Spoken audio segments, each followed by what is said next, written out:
रात बहुत गहरी हो चुकी थी। गांव की तंग गलियों में सायों जैसी चुप्पी पसरी थी। दूर कहीं कुत्तों के भौंकने की आवाज और झिंगुरों की करहा हवा में तैर रही थी। गली के मोड़ पर बनी पुरानी चाय की दुकान कांपती हुई लालटेन की पीली रोशनी में हल्का सा चमक रही थी। उसी बेंच पर दो आदमी बैठे थे, रामलाल और शिवा। शिवा, तूने कभी उस पुराने पीपल के पेड़ के नीचे रात में रुक कर देखा है?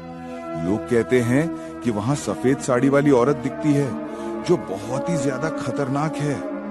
सुना है वही हवेली वाली औरत जिसकी कई साल पहले मौत हुई थी। बोलते हैं उसकी लाश ढंग से दफन नहीं हुई और उसकी आत्मा आज भी भटकती फिरती है।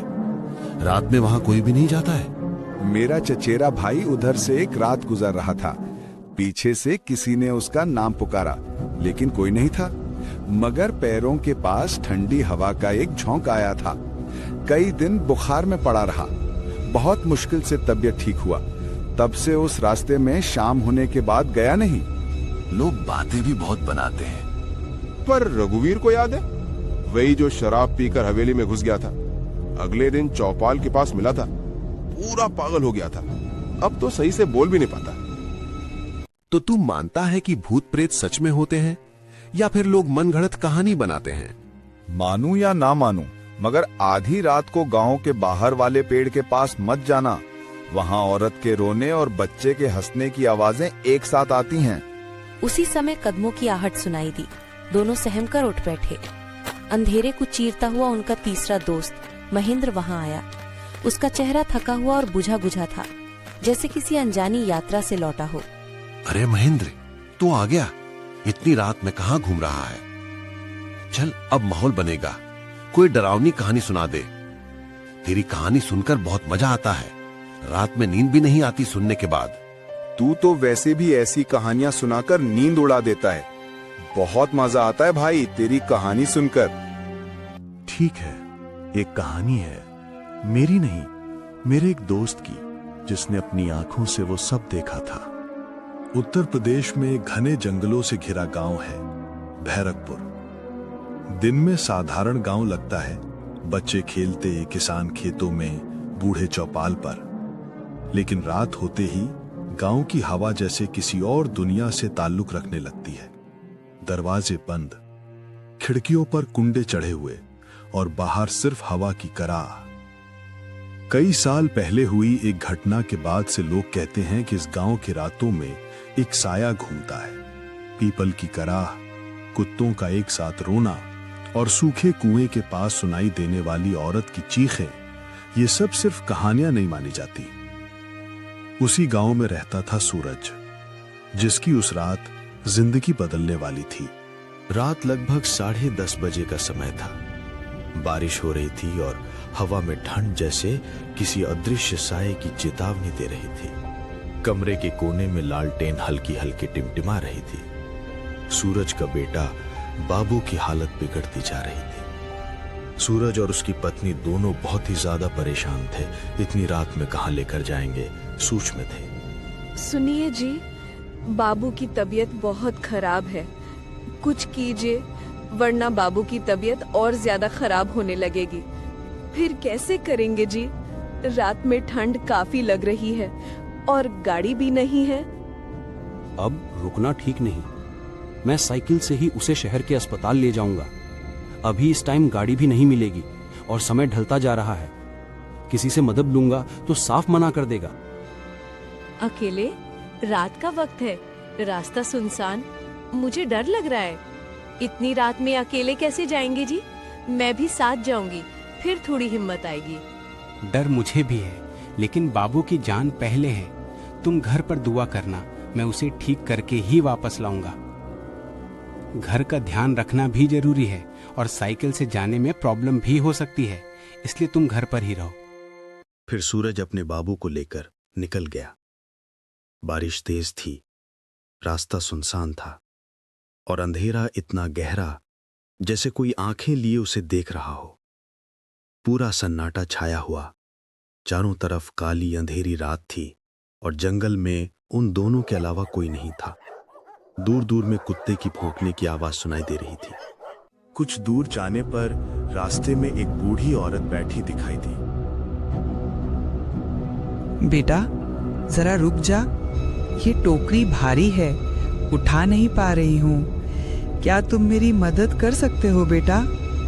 अम्मा, मेरा बच्चा बीमार है, मुझे जल्दी शहर पहुंचना है, तब जाकर मेरे बच्चे की इलाज हो। तू नेक लड़का लगता है, मेरी मदद कर दे। तेरे सिर पर दुआ रहेगी तो जिस काम के लिए जा रहा है वो पूरा होगा। सूरज ने मजबूर होकर टोकरी उठाने को हाथ बढ़ाया, पर वहां कोई नहीं थी। खामोश अंधेरा उसे घूर रहा था। अभी तो थी यहाँ। वो डरकर साइकिल पर चढ़ा और तेजी से भागा, लेकिन दूर ही गया था कि साइकिल की जंग लगी चेन गिर गई। हे राम, अभी इस वक्त थी? उसी दौरान उसने देखा अंधेरे में उसकी पत्नी जैसी एक औरत खड़ी थी। उसके देखा तो दंग रह गया।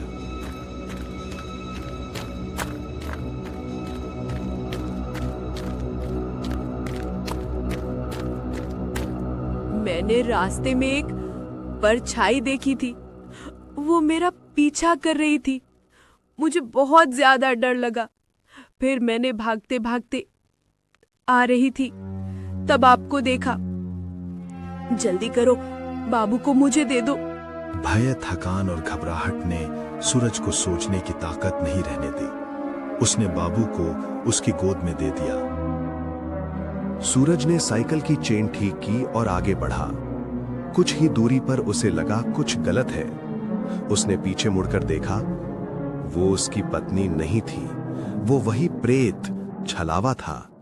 लाल आंखें, फटा मुंह और अंधेरे जैसा काला शरीर। उसकी गोद में बाबू था। मेरे बाबू को छोड़ दे, वो मेरा है। मैं तुझे पहचान गया हूं, तू वही छलावा है। मेरे लाल को कुछ मत करना, मेरी जान ले ले, पर उसे छोड़ दे। छलावा मुस्कुराया और बच्चा को उठाकर अंधेरी पगडंडी की तरफ बढ़ा। सूरज अंधेरे में चीखता भागता उस परछाई के पीछे गया। वो जंगल के बहुत अंदर चला गया। जंगल सुनसान था, दूर दूर तक कोई दिखाई नहीं दे रहा था। फिर पेड़ के पास एक रोशनी दिखाई देती है, वहीं पर भागता हुआ जाता है। पगडंडी के बीच छलावा बैठा था, बाबू उसकी गोद में थी। तू मुझसे कुछ भी ले ले, मैं आंखों की रोशनी तक दे दूंगा, लेकिन मेरा बच्चा लौटा दे। मैं अपने बच्चे के बिना नहीं रह सकता। छलावा ने काला हाथ उठा लिया। तभी तेज हेडलाइट अंधेरे को चीरती हुई वहां पड़ी, एक मोटरसाइकिल। छलावा दर्दनाक चीख मारकर धुएं की तरह गायब हो गया। बाबू जमीन पर गिर पड़ा। सूरज दौड़कर उसे उठा लिया।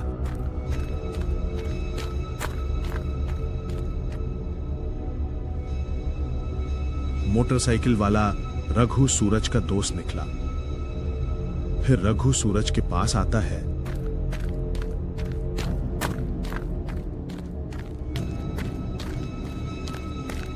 सूरज, तू यहाँ इस हालत में? क्या हुआ तुझे? और ये तेरी आंखें लाल क्यों हैं? भाई, तू सही समय पर आया है, नहीं तो मेरा बाबू, मेरा सब कुछ छिन जाता। वो छलावा मेरे बाबू को लेकर आ गया था। अरे बाप रे, ये तो बहुत बुरा हुआ। बाबू का तबीयत खराब है, मैं शहर के हॉस्पिटल लेके जा रहा था, तभी छलावा मेरी पत्नी का रूप बनाकर मेरे बेटे को मुझसे छीन लिया था। भाई, तेरी बाइक की आवाज और रोशनी ने उसे भगा दिया। छलावा रोशनी से डरती है। घबरा मत, मैं हूं तेरे साथ। हम दोनों अभी शहर जाएंगे, तू अकेला नहीं है। उस रात सूरज ने अपने डर से लड़कर अपने बेटे को बचाया। गांव में आज भी ये कहानी सुनाई जाती है, जिसमें एक पिता का प्यार किसी भी भयानक साये से ज्यादा मजबूत साबित हुआ।